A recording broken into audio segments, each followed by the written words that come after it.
इजरायलियों से भरा हुआ था। नया फिरौन डरता था कि इजरायली बेहद शक्तिशाली बन जाएंगे, इसलिए उसने उन्हें गुलाम बनाकर उनसे बेहद बुरा बर्ताव किया।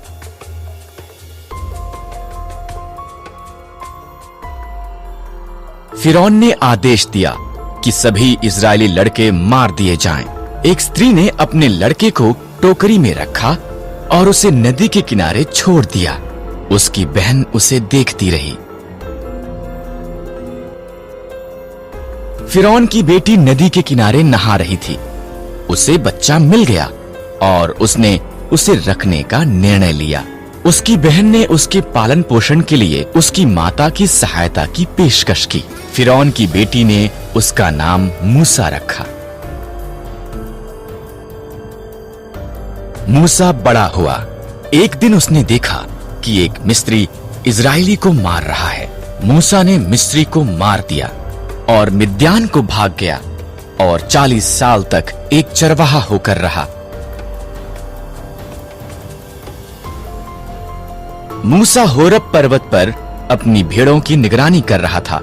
परमेश्वर की आवाज एक जलती झाड़ी से बोलने लगी, मूसा, मेरे लोग कष्ट में हैं। मैंने उन्हें आजाद कराने के लिए तुझे चुना है।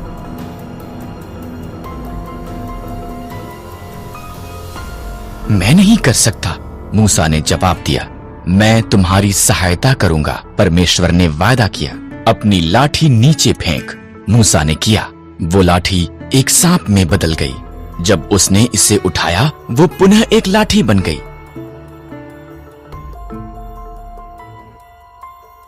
अपना हाथ ढांप ले, परमेश्वर ने कहा। मूसा ने ऐसा ही किया। उसने देखा ये रोग से भर गया था। जब उसने दोबारा किया, वो चंगा हो गया था। ये जाकर फिरौन को दिखा। परमेश्वर ने कहा,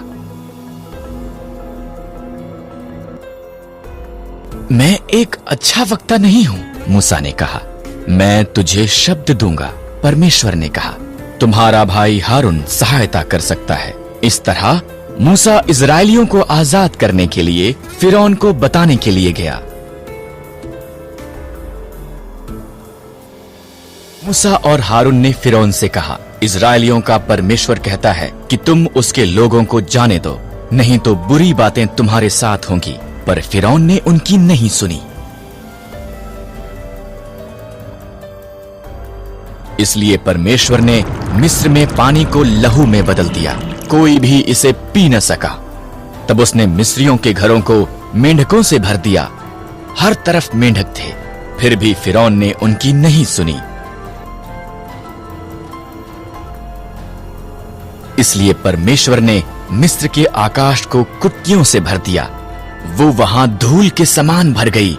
फिर उसने मिस्र के देश को डांसों से भर दिया। फिर भी फिरौन ने उनकी नहीं सुनी। इसलिए परमेश्वर ने मिस्र के जानवरों को मार दिया। घोड़े, गधे, ऊंट, भेड़ें और बकरियां सब मर गए।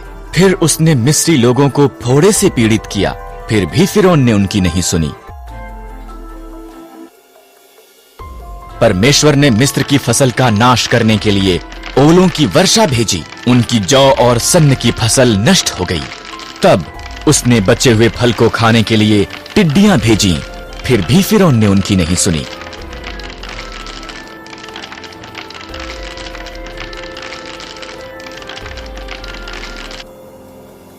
इसलिए परमेश्वर ने देश में अंधकार भेजा। फिर भी फिरौन ने उनकी नहीं सुनी। परमेश्वर ने कहा, मैं मिस्र में प्रत्येक पहिलौठों को मार दूंगा और सभी पशुओं के पहिलौठों को भी।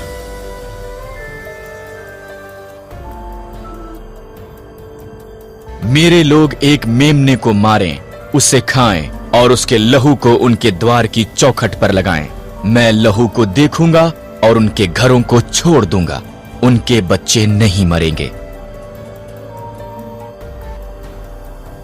तुम इसे फसह कहोगे और सदा उसे याद रखोगे। इजरायलियों ने परमेश्वर की आज्ञा मानी, पर मिस्रियों के पहिलौठे मर गए, यहाँ तक कि फिरौन का पुत्र भी। अंत में फिरौन ने सुनी और उसने इजरायलियों को जाने दिया।